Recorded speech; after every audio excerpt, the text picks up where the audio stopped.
ovárica, o que no ajustaron bien sus nudos y de pronto se empezó a inundar la cavidad abdominal.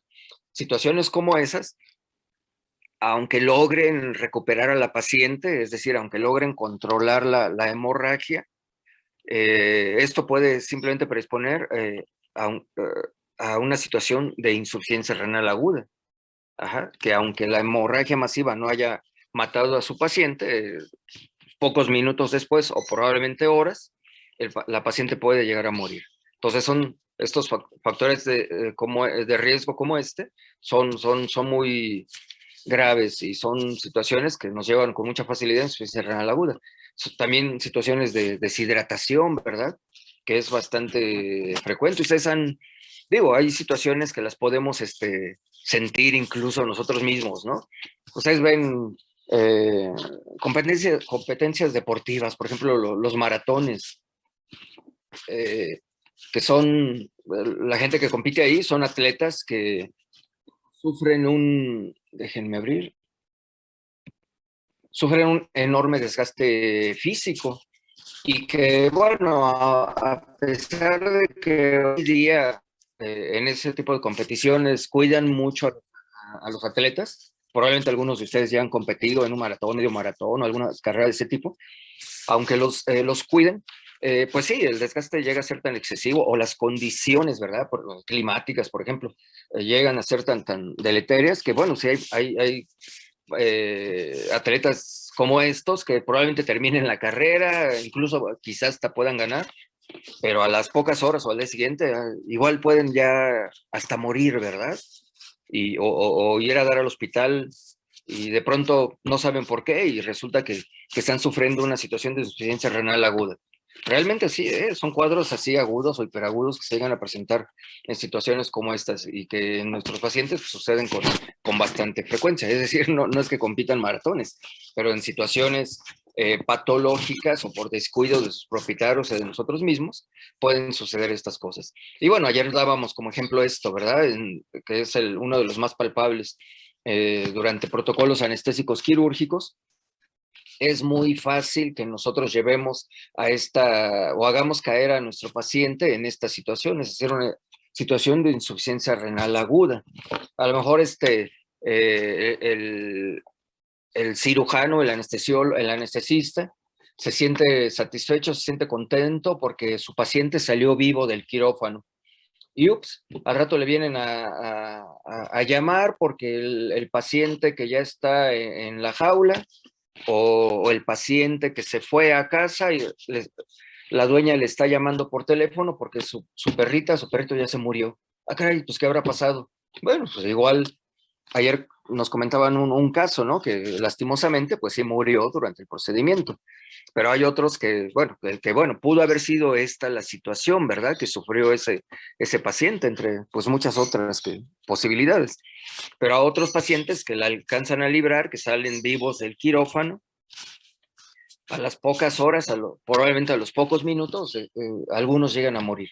Y entre los diferenciales, las posibilidades o las causas de muerte, puede estar ¿verdad? Una situación de insuficiencia renal aguda. Entonces vean que es algo muy, muy, muy delicado. En el caso de los fármacos nefrotóxicos, el uso o la administración de fármacos nefrotóxicos, y peor aún, ante la presencia de cualquiera de estos factores de riesgo, pues peor aún le puede ir a nuestros pacientes, ¿no? Entonces esto es bien importante respecto de la historia clínica, de los datos, de la información que podamos tener u obtener por parte de nuestro paciente. En el caso de la insuficiencia renal crónica, pues la situación no es súbita, va siendo progresiva. Y probablemente el propietario, bueno, llegue a consulta a un paciente, pues sí, ya en una situación delicada, pero que probablemente el dueño, el propietario, nos empieza a comentar, o según vayamos realizando el interrogatorio o la entrevista, probablemente el propietario o propietaria nos empiece a comentar que de pronto hace 2 semanas, 3 semanas empezó a comer menos y de pronto hace 2 días ya dejó de comer.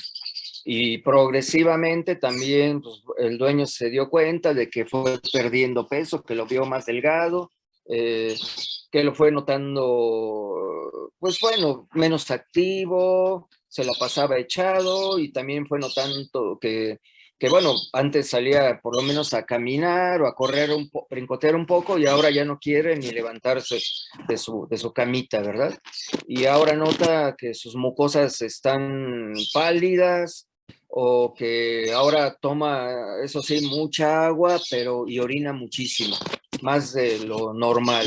Antes se orinaba, tenía un lugar para orinar y ahora orina por todo el patio, ¿no? Por toda la casa. En fin, entonces, la sumatoria de esos signos clínicos o de esos datos que nos va proporcionando el propietario, como ya lo hemos comentado más de una vez, nos pueden ir orientando a pensar en que este paciente está sufriendo ya de una situación de insuficiencia renal crónica. Entonces, digo, respecto de cómo lo hemos venido manejando de acuerdo a la metodología de diagnóstico orientado, clínico orientado a problemas, vean cómo aquí ya vamos dándole más sentido a la información que vamos obteniendo, ¿verdad? Entonces, esto ya orientado a un sistema orgánico en particular y a un problema, algún problema de salud, enfermedad muy particular, ¿verdad? Y que es, por cierto, muy frecuente. Otros datos, bueno, aparte de tener una presentación súbita, la insuficiencia renal aguda, bueno, junto con esto, va habiendo una pérdida igualmente súbita o abrupta de todas sus funciones, las funciones urinarias, funciones de los riñones, es decir, funciones reguladoras, excretoras, endocrinas. Y a diferencia de la crónica, de la insuficiencia renal crónica, que bueno, decíamos que la presentación es progresiva y de la misma manera la pérdida de las funciones pues, se va tornando progresiva. Es decir, las mismas funciones, obviamente, reguladoras, excretoras, endocrinas, que esto se va evidenciando, como lo vimos acá, a través de la presentación de los signos clínicos, ¿ok? Um, respecto otra vez de la insuficiencia renal aguda, el curso puede ser reversible, en tanto que en la crónica el curso va a ser irreversible. Fíjense, respecto de la aguda, a pesar de la gravedad, de la situación grave que puede estar ya presentando el paciente y sus riñones, obviamente, bueno, todavía puede haber oportunidad de que lo podamos recuperar, de que lo podamos salvar de esta situación. Sin embargo, si recuperamos al paciente, es decir, lo hacemos salir de la situación de insuficiencia renal aguda, bueno, puede seguir diferentes caminos. Ajá. Puede el paciente, bueno, aquí la primera opción es un poco utópica, ¿verdad? Como ya lo hemos dicho desde el principio. Este paciente puede teóricamente retornar a función renal total, que bueno, hemos dicho varias veces que desde muy tempranas etapas de la vida, pues puede haberse ya perdido esta función renal total. Pero teóricamente, aunque suene utópico, bueno, los investigadores mencionan esto, ¿no? Que el paciente, si se diagnostica a tiempo y se trata correctamente, pudiese retornar a una función renal total. Otro camino puede ser que el paciente que se recupera de una situación de insuficiencia renal aguda pueda retornar a una función renal adecuada. Ya lo habíamos comentado también, la función renal adecuada quiere decir que aunque haya habido pérdida de un buen número de nefronas, van a sobrevivir las suficientes nefronas para que la función renal sea adecuada. Es decir, que esos riñones, esas nefronas que quedan, sigan cumpliendo con sus funciones reguladoras, excretoras y endocrinas, ajá, que pueden ser suficientes para que el paciente siga viviendo de manera normal, bueno, o en tanto, pues no haya factores predisponentes o desencadenantes de un nuevo cuadro de insuficiencia renal aguda, ¿verdad? Otro camino que puede seguir el paciente, perdón, que se recupera de de insuficiencia renal aguda es que caiga en una situación de insuficiencia renal crónica. Es decir, que el paciente que había estado en una situación de insuficiencia renal aguda, de momento, que pudieron ser horas o días, perdió 70 o 75% de su reserva funcional, es decir, de 70 más del 70 o hasta el 75% de las nefronas estaban fallando o estaban de momento sufriendo cierto daño. Ajá. De pronto el paciente se pudo, bueno, nosotros como médicos le ayudamos a recuperarse, pero como sea, se perdió un buen porcentaje, un gran porcentaje de las nefronas, es decir, arriba del 70%. Es decir, que el paciente puede llegar a sobrevivir, pero va a estar sobreviviendo probablemente con un 25, máximo con un 30% de nefronas, ¿verdad? Que son las que van a estar cumpliendo con estas funciones reguladoras, excretoras, endocrinas, con las que antes cumplían el 100% de nefronas. Ajá. Entonces, es un paciente que se considera que va a caer en una situación de insuficiencia renal crónica. Es decir, va a sobrevivir, va a salir adelante después de una insuficiencia renal aguda, pero va a sobrevivir, pero va a quedar en situación de insuficiencia renal crónica. ¿Ok?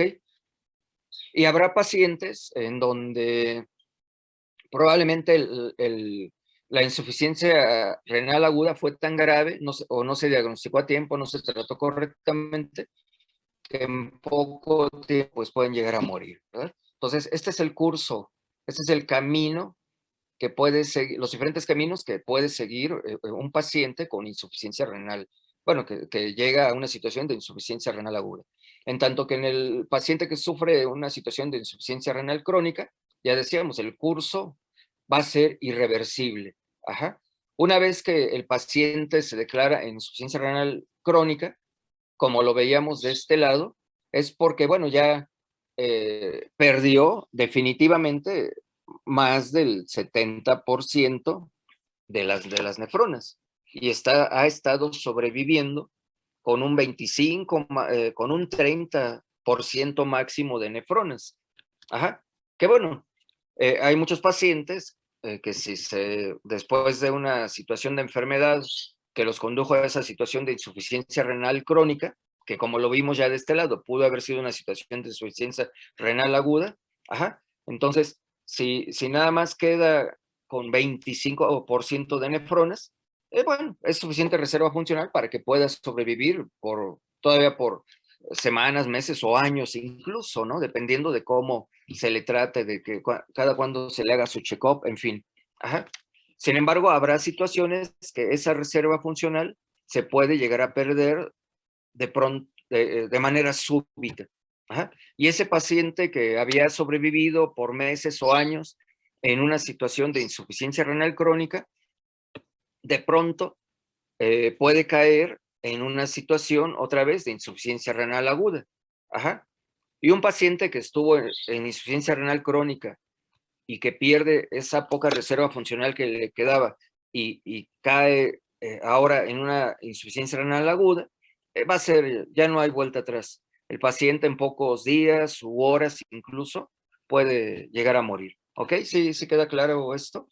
Es importante, ¿no? Porque debemos de predecir o saber reconocer el devenir o el camino que va a seguir un paciente que ha tenido una u otra de las presentaciones de la insuficiencia renal, ya sea aguda o crónica. Aquí hay algunas otras características eh, respecto de ambas presentaciones. Vean, déjenme abrir la puerta. La insuficiencia renal respecto de signos clínicos, la insuficiencia renal aguda suele caracterizarse en un principio, como lo comentábamos un poquito ayer, por la presentación de oliguria o de anuria. Ajá. ¿Qué quiero decir con esto? Que si acude un paciente a consulta, aparentemente u obviamente enfermo, y cuando iniciamos el interrogatorio, el propietario inmediatamente nos comenta que, bueno, su perro ha dejado de orinar, o parece que ha dejado de orinar, o está orinando muy poquito, e inmediatamente nos tiene que venir a la mente este diferencial, ¿verdad? Una probable insuficiencia renal aguda. En tanto que si el propietario de pronto nos comenta que su perro está orinando mucho, y bueno, como lo comentamos ayer también, cuando orinan mucho, obviamente también están consumiendo mucha agua, inmediatamente como diagnóstico diferencial, entre nuestros diagnósticos diferenciales, tiene que aparecer la insuficiencia renal crónica, ¿ok? Eso es clínica, bueno, es un diferencial o incluso un presuntivo en un primer momento. Obviamente nos tenemos que basar en más datos, ajá. Muchos de los que ya dijimos y los que vamos a revisar aquí mismo. Respecto de un hemograma, ¿no? Si es que ya el dueño nos trae algún resultado de laboratorio, o si nosotros podemos rápidamente hacer pruebas rápidas ahí mismo en nuestro consultorio clínica o hospital. Bueno, respecto del hemograma, el paciente con insuficiencia renal aguda, bueno, el hemograma puede salir normal, o nos el resultado puede mostrar policitemia, ¿verdad? Obviamente normal, porque bueno, pues es tan aguda, puede ser tan aguda la situación, una intoxicación, un envenenamiento que directamente provoque daño directo a los riñones, que bueno, no da tiempo para que el hemograma sufra alteraciones, ¿verdad? O es una situación, es un paciente que bueno, como factor predisponente, o mejor dicho, desencadenante, pudiese ser deshidratación o una deshidratación. Ajá. Hacemos el hemograma y es por eso que nos va a mostrar concentración de células rojas, es decir, policitemia, ¿verdad? En tanto que el hemograma de un paciente sospechoso de insuficiencia renal crónica, esto nos va a presentar, ¿verdad? Anemia, porque sí, como el proceso de la insuficiencia puede tener ya semanas, meses o incluso años, pues bueno, progresivamente sí se va perdiendo, va disminuyendo el número de células rojas. ¿Por qué? Porque bueno, eh, los riñones están perdiendo la capacidad, por un lado, de producir eritropoyetina, para estimular a la médula ósea para producir el suficiente número de células rojas. Por otro lado, un paciente con insuficiencia renal crónica, que bueno, ya ha ido presentando un síndrome urémico por semanas, meses o probablemente hasta años, ¿no? Ha estado presentando pues hemorragias eh, gastrointestinales o digestivas, por la formación de pequeñas úlceras, muchas ulceritas que luego se van formando a lo largo de todo el tracto gastrointestinal. Y es lo que le ha ido, ha provocado pérdida de sangre progresiva. Y el paciente, bueno, de pronto va a presentar esto, ¿verdad? En sus resultados del hemograma, de anemia. El potasio, bueno, sufre diversas variaciones. En la aguda puede encontrarse normal, incrementado, disminuido. Todo esto, muchos de estos datos tienen que ver, obviamente, con el problema primario que esté sufriendo el paciente. Es decir, el proceso de enfermedad que ha llevado a mi paciente a una situación de insuficiencia renal, ya sea aguda o crónica. Por eso aquí ven diversas variaciones, ¿no? El potasio puede estar normal, incrementado o disminuido en la aguda, lo mismo que en la crónica, puede encontrarse normal o disminuido. Otra vez va a depender pues, del proceso de enfermedad que haya estado sufriendo, ajá, o del tipo o de la intensidad del proceso de insuficiencia renal aguda o crónica. Lo mismo respecto de la acidosis metabólica. En la aguda, bueno, aquí sí es tan rápido esto que la acidosis va a ser severa. Y en la crónica, bueno, puede ser ligera o moderada e ir progresando hasta que cuando el paciente en insuficiencia renal crónica pierde ya la reserva funcional y cae en insuficiencia renal aguda, pues ya también va a presentar un cuadro de acidosis metabólica severa. ¿Ok? El fósforo. En ambas, la aguda y la crónica, el fósforo va a estar incrementado. Ajá. La proteinuria, vean, en la aguda podemos encontrar trazas o una cruz nada más. en tanto que en la crónica va a haber una mayor cantidad de proteínas en la orina, ¿verdad? Hasta 3 cruces o más. El hiperparatiroidismo en la aguda lo cuantificamos con una cruz, en tanto que en la crónica con 3 cruces. Estudios de imagen de los riñones. En la aguda pueden observarse normales o aumentados de tamaño, otra vez dependiendo de cuál es el proceso de enfermedad que ha llevado a mi paciente a la insuficiencia renal. Y lo mismo que en la crónica, normales, pequeños, aumentados, dependiendo de la causa, ¿ok? Bueno, entonces vamos ya a entrar, después de haber comparado ambas presentaciones, vamos a diseccionar un poco más a la insuficiencia, en primer lugar, a la insuficiencia renal aguda. La insuficiencia renal aguda, aquí se conceptualiza de 2 maneras, se refiere a una súbita incapacidad para la regulación de todo esto, del equilibrio de líquidos, electrolitos, ácido base y disminución de la eliminación de productos de desecho. Digo, esto resume mucho de lo que ya habíamos revisado desde la primera parte, ¿no?, de este capítulo. También se considera como un síndrome clínico que se caracteriza por el comienzo súbito o repentino de la insuficiencia hemodinámica. Ajá. Y falla en la filtración y excreción, o bueno, en términos generales, concentración urinaria con el posterior acúmulo de toxinas metabólicas. Aquí estamos nada más con esta frase, resumimos todo lo que venimos revisando desde la semana pasada, ¿se acuerdan? Ajá. Esa súbita insuficiencia hemodinámica que se presenta como mecanismo de defensa para que el paciente no muera, en tanto los riñones se están sacrificando, es lo que va sucediendo cuando se presenta esta situación de insuficiencia renal aguda.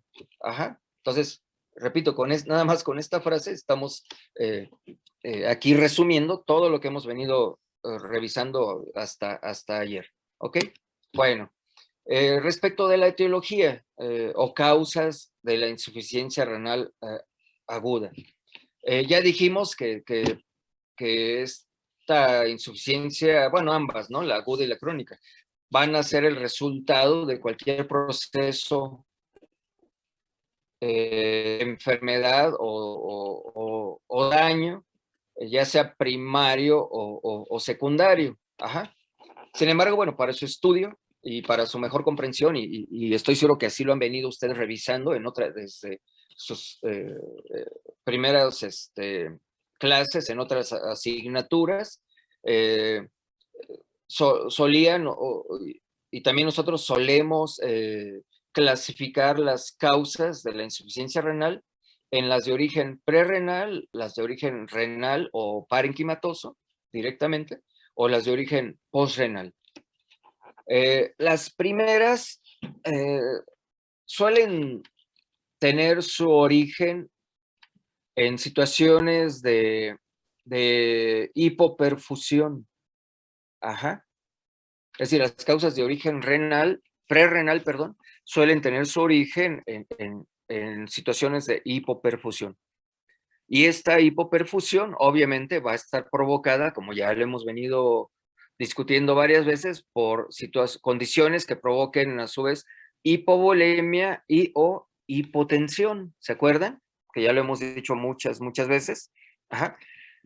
O por situaciones ya más específicas, como puede ser una obstrucción vascular, o situaciones específicas, pero muy graves o muy generalizadas, como la insuficiencia cardíaca de bajo volumen, o la insuficiencia cardíaca congestiva. Ajá. Si se fijan, cualquiera de estas situaciones va a provocar directamente hipoperfusión a nivel, bueno, obviamente a nivel sistémico, pero también a nivel renal. Ajá. ¿Por qué? Porque predisponen a vasoconstricción y a isquemia. Es decir, todo lo que hemos comentado desde ayer y la semana pasada, aquí está también resumido. Ajá. Cualquiera de estas situaciones va a predisponer a vasoconstricción e isquemia, es decir, los riñones se van a empezar a sacrificar al hacer que se retengan solutos y junto con los solutos se retenga agua, ajá, para contrarrestar muchas o cualquiera de estas situaciones. Ajá. Sin embargo, mientras sucede eso, los mismos riñones se están sacrificando por esta situación de vasoconstricción e isquemia o de hipoperfusión a nivel local. ¿Y qué va a suceder? Pues esto, nefrosis, es decir, daño y muerte celular. ¿Ven? Eso por cualquier situación o causa de origen prerrenal. Pero también hay causas de origen renal directo o de origen parenquimatoso. Es decir, causas que que provocan daño directo a los riñones, pues, a las nefronas. El daño directo que puede suceder pueden ser cualquiera de estos, ¿verdad? Puede haber nefrosis y esta nefrosis puede ser causada o provocada generalmente por sustancias tóxicas o venenos. Ajá. Ya dimos un ejemplo y al rato ahorita voy a mencionar más.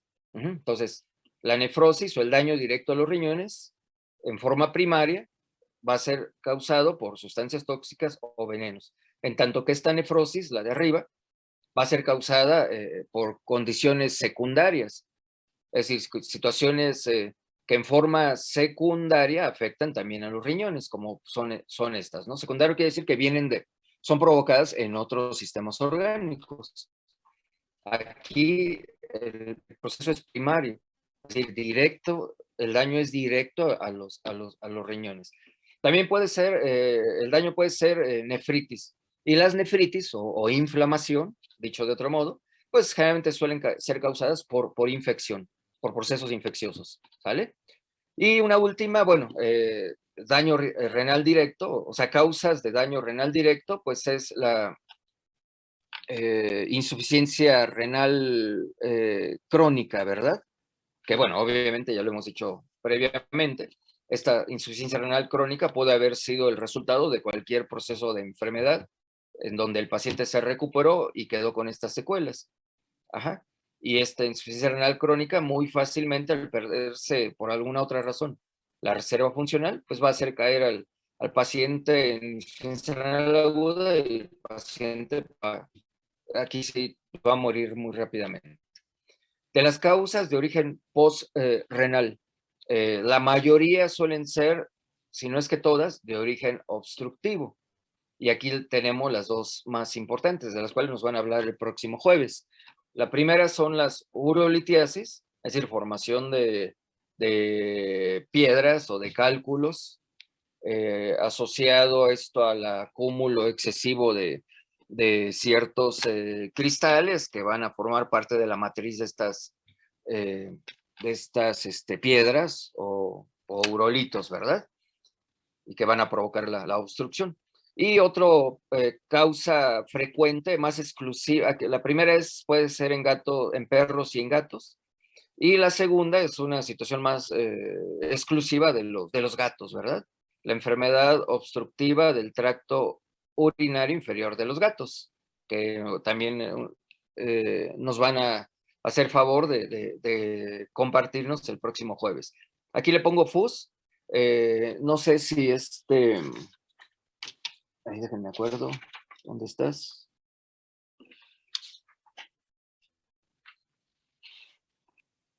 Eh, Alexis, Emanuel, no sé si exploró o consultó algunas bibliografías un poquito viejas, diría yo. Bueno, ni tan viejas, de los 80s, 90s, digo.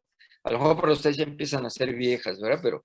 Pero algunas todavía suenan vigentes por su contenido. A lo mejor a nivel conceptual sí distraen un poco, porque antes a la enfermedad obstructiva del tracto urinario inferior de los gatos se le conocía como FUS o síndrome urológico felino. Ajá, si encontraste así, Emanuel, bueno, aquí ya lo estoy comentando un poquito para que no se vayan a confundir algunos de nuestros compañeros. Bueno, entonces, es la forma de clasificar el origen o las causas de la insuficiencia renal aguda para su mejor comprensión. ¿Ok? Bueno, Para las situaciones de insuficiencia renal aguda de origen prerrenal, estas, algunos investigadores suelen considerarlas como factores de riesgo. Ajá. No directamente procesos de enfermedad, algunos de ellos. Por ejemplo, pues es me adelanto, ahorita me regreso. Una situación de hipovolemia o hipotensión pudiese considerarse simplemente como un factor de riesgo y no un proceso de enfermedad que va a desencadenar el proceso de insuficiencia renal. Ajá. Y digo factor de riesgo porque, bueno, a su vez, esa hipovolemia o hipotensión pueden ser el resultado, ahora sí, de un proceso de enfermedad primario en otro sistema orgánico, algún problema cardíaco, algún problema vascular, como también ya para el viernes creo nos lo van a un poquito a comentar, para que quede más claro. Entonces, ante esos factores de riesgo, como pudiese ser eso, hipovolemia y hipotensión, se pierde con mucha facilidad la homeostasis. Ajá. Acuérdense, y lo dije un poquito a manera de analogía, ¿no? Las nefronas son como las medusitas, ¿verdad? Que andan en el agua y ahí nadando bien a gusto, pero tantito que las saques del agua, ajá, y las pongas directamente al rayo del sol, enseguida se empiezan a escurrir, se les escurre el agua, que pues es la mayor parte de su organismo, de su cuerpo, ajá, y en pocos minutos o segundos tal vez se van a secar y van a morir. Lo mismo va a pasar con las nefronas, lo mismo puede pasar con las nefronas. Tantito que disminuya la perfusión, ya lo hemos estado comentando, o la presión, es decir, la volemia o la presión, normovolemia o normotensión, este equilibrio perfecto, maravilloso, eh, que tienen las nefronas, los riñones, igual que todo nuestro organismo, muy fácilmente se va a perder. Ajá. Y si se pierde ese equilibrio, ese balance, esa homeostasis, rápidamente se puede llegar a presentar el daño, ¿verdad? Entonces, por eso es bien importante, sobre todo en bueno, todas las causas pueden ser relevantes, pero es importante rápidamente ante esta situación o sospechas de insuficiencia renal aguda, si rápidamente detectamos o diagnosticamos que el proceso es una situación de hipovolemia, hipotensión, bueno, en general de hipoperfusión, pues primero tratar de contrarrestar eso y poco a poco ir viendo cuáles son cuál es la sumatoria de los diferentes problemas e irlos resolviendo. Pero lo primero es contrarrestar esos problemas, esos factores de riesgo, que a veces simplemente con establecer una terapia de líquidos, como vuelvo al ejemplo de la anestesia. Hay veterinarios que entran a cirugía, ayer lo comentábamos un poquito, y ni siquiera canalizan a sus pacientes, ni tampoco los intuban. Ajá. Digo, ya lo comentaba, lo enfatizaba ayer, cualquier paciente quirúrgico en una situación grave, lo mínimo que tenemos que hacer por ellos es intubarlos. ¿Para qué? Para proporcionar esa oxigenoterapia, para estarlos ventilando en la medida que sea necesario. Y ustedes lo han visto ahora con esta cuestión del COVID, ¿verdad? ¿Qué le hacen a los pacientes que están muy graves o para prevenir que empeore su situación? Pues luego los intuban y les empiezan a controlar la ventilación. Entonces, ese es uno. Y el dos es la terapia de líquidos. Ajá.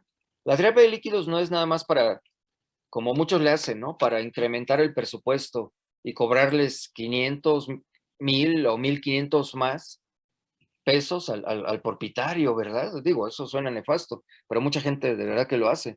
No, la terapia de líquidos que establezcamos es para prevenir cualquier situación, situaciones como estas, ¿verdad? Que mi paciente no se me vaya a poner hipotenso ni hipovolémico durante un procedimiento quirúrgico. Además de que me sirve también para estar aplicando por esa vía fármacos o todo lo que requiera mi paciente. Ajá. Estarle aplicando líquidos tibios o ligeramente calientes para estar regulando su temperatura corporal. En fin, sirve para muchas cosas. Pero bueno, sobre todo, y de lo que estamos hablando, para prevenir o evitar la posibilidad de que hagamos caer a mi paciente, a sus pacientes, en una situación de insuficiencia renal, ya sea aguda o tiempo después crónica. ¿Ok? Entonces, hago un resumen respecto de la insuficiencia renal aguda de origen prerrenal, y hay que evitar factores de riesgo. Ajá. ¿Por qué? Aquí ya lo resumimos. Porque estos factores de riesgo, como puede ser la hipovolemia o la hipotensión, que van a provocar disminución en el flujo glomerular y tubular. Todo lo que hemos venido ya diciendo. Ajá. Y esto a su vez, pues, ¿qué va a desencadenar? Una situación de vasoconstricción, isquemia y muerte celular. ¿Sí? O sea, todo esto en un principio son mecanismos protectores, autorreguladores, como ya lo dijimos ayer y anterior y la semana pasada. Ajá. Que sin embargo, sí, de momento pueden estar ayudando a salvar la vida del paciente, pero los riñoncitos, poco a poco, así como foquitos, se van apagando las nefronas. Ajá. Y no solo eso, ajá, a nivel local, o sea, la muerte de las nefronas, sino que a nivel sistémico, por disminución en la superficie de filtración, ajá, se va a incrementar la resorción de tóxicos, ajá. Y entonces el daño no solo se va a dar a nivel local, es decir, a nivel de los riñones, sino a nivel sistémico. Entonces es ahí cuando el proceso de pronto se vuelve irreversible y ya no hay vuelta atrás y ya no puedes hacer nada a tu paciente. Si previenes todas estas situaciones desde acá, si estás anestesiando a un paciente y le estableciste su terapia de líquidos y durante todo un procedimiento anestésico quirúrgico lo estás vigilando, lo estás cuidando, si detectas de pronto que ha bajado su presión o su volemia, ajá, pues inmediatamente ajustas la terapia de líquidos, así de fácil, ajá, que si no haces eso, pues vas a llegar hasta acá, en donde el proceso de verdad que va a ser irreversible, ¿ok? Ah, esto respecto de las condiciones de origen prerrenal, de las situaciones o causas de origen prerrenal. Bueno, todavía tenemos un poquito de tiempo. De las causas de insuficiencia renal aguda de origen renal directo o parenquimatoso. Ajá. Decíamos que el resultado de estas puede ser nefrosis o nefritis causada por tóxicos o infección respectivamente, ¿verdad? Nefrosis por tóxicos, nefritis por infección. Ajá. Aquí, bueno, es importante recordar estos datos que ya comentamos también. La perfusión renal o el flujo sanguíneo renal depende de esto, ¿verdad? Del 40% del 40% del gasto cardíaco. Es decir, que recibe una enorme cantidad de sangre durante el día en los riñones. A nivel de la mayoría va a dar a nivel de la corteza, es decir, hasta el 90% del flujo sanguíneo renal, de la perfusión. Ajá. ¿Qué quiere decir esto? Que a este nivel hay una enorme superficie de filtración, una amplia superficie endotelial de capilares glomerulares. Entonces, en ese sentido, lo que hay que entender aquí es que por esta enorme o amplia superficie endotelial de los capilares o superficie de filtración, va a pasar una enorme cantidad de solutos. Ajá. Todos los solutos que, bueno, obviamente pues, están circulando a través de la sangre. Pero también, pues digo, la sangre puede traer una enorme cantidad de sustancias tóxicas que también se van a tener que filtrar. Y esas sustancias tóxicas que van a pasar en una gran cantidad a nivel eh, de la corteza renal, es, lo que se quiere decir a través de la mayor parte de los glomérulos, o todos los glomérulos, perdón, van a filtrar una enorme cantidad de estas sustancias. Ajá. Entonces, ante la presencia de una enorme cantidad de sustancias tóxicas, ajá, y por otro lado, si la perfusión renal está disminuida, bueno, esos tóxicos y agentes infecciosos van a provocar o a causar mucho daño. Ajá. Va a haber vasoconstricción, va a haber isquemia y como resultado también la muerte celular. ¿Ok? Ante esta situación, la sumatoria de esto, la disminución en el flujo sanguíneo renal y la presencia de tóxicos o infección. ¿Sale? Y bueno,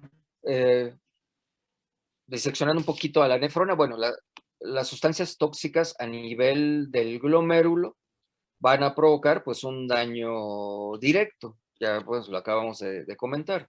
Van a alterar la destrucción o la integridad endotelial, es decir, del endotelio de los capilares, y una vez que, bueno, los capilares, el ovillo glomerular está dañado, obviamente, pues en general, el glomérulo pues va a ser destruido, ¿verdad? Es decir, va a dejar de funcionar. Dicho de otro modo, el glomérulo pues va a morir. Y por supuesto que si muere el glomérulo, se daña el glomérulo, pues también el resto de la nefrona pues va a dejar de funcionar, ¿ok?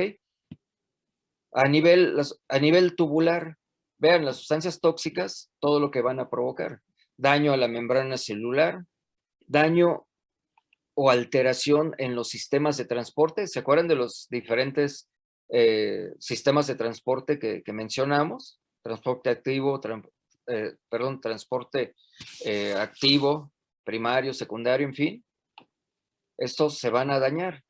Entonces, bueno, pues esos procesos de absorción y de secreción, pues ya no se van a poder dar. Entonces, va a haber daño a los sistemas de transporte, disminución en la producción de energía, disminución de respiración celular y finalmente muerte celular y daño o destrucción tubular. Es decir, que una sustancia tóxica, cualquiera que sea, al mismo tiempo puede estar dañando o destruyendo los glomérulos y al mismo tiempo dañando o destruyendo al componente tubular. Y de las sustancias tóxicas, vean aquí, nada más les muestro una pequeñita lista, ¿verdad?, de las sustancias tóxicas que pueden llegar a dañar o a destruir a las nefronas, en términos generales. Lo paradójico de esto es que, si no todas, la mayoría de estas sustancias tóxicas las utilizamos y de verdad que son de mucha utilidad. Ajá. Por ejemplo, cimetidina o ranitidina para que ubiquen mejor. ¿Para qué sirven esos dos fármacos?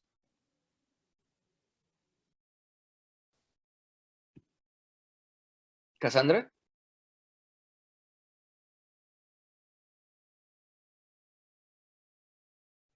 Estoy pensando, doctor. Ok, mientras preguntando, nada más por razones de tiempo. Katy Cervantes, sí las han utilizado, estoy seguro que las han utilizado en ustedes mismos y ustedes mismas. Cimetidina ¿Protectores o ranitidina. gástricos? Ok, son antisecretores, ¿verdad? Estoy seguro que conocen más la ranitidina que la cimetidina. Y aunque nos proporcionan mucho alivio para determinados males, no sé, las gastritis, por ejemplo, pues miren lo que llegan a provocar también como efecto colateral.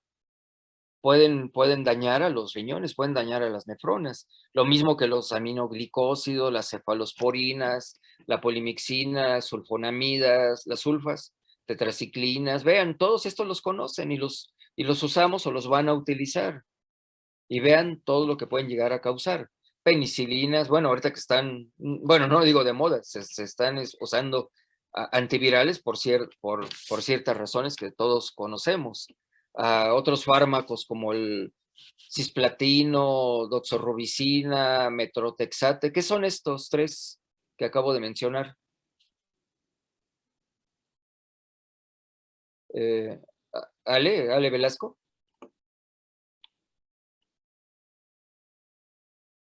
Bueno, se conocen genéricamente como citostáticos. ¿Son quimioterapias? Sí, son quimioterapéuticos, son anticancerígenos. ¿Ven? Digo, obviamente, bueno, cuando se llegan a utilizar es por razones obvias, ¿verdad? que van a ayudar a prolongar el periodo de sobrevida de un paciente con cáncer. Pero bueno, en pacientes en los que se utilizan estos fármacos, si no los acaba de matar el cáncer, pues les adelanta el viaje los citostáticos, ¿verdad? Y otros, como digo, otros que resultan más obvios, como sustancias tóxicas, ¿no? El etilenglicol, ¿se acuerdan?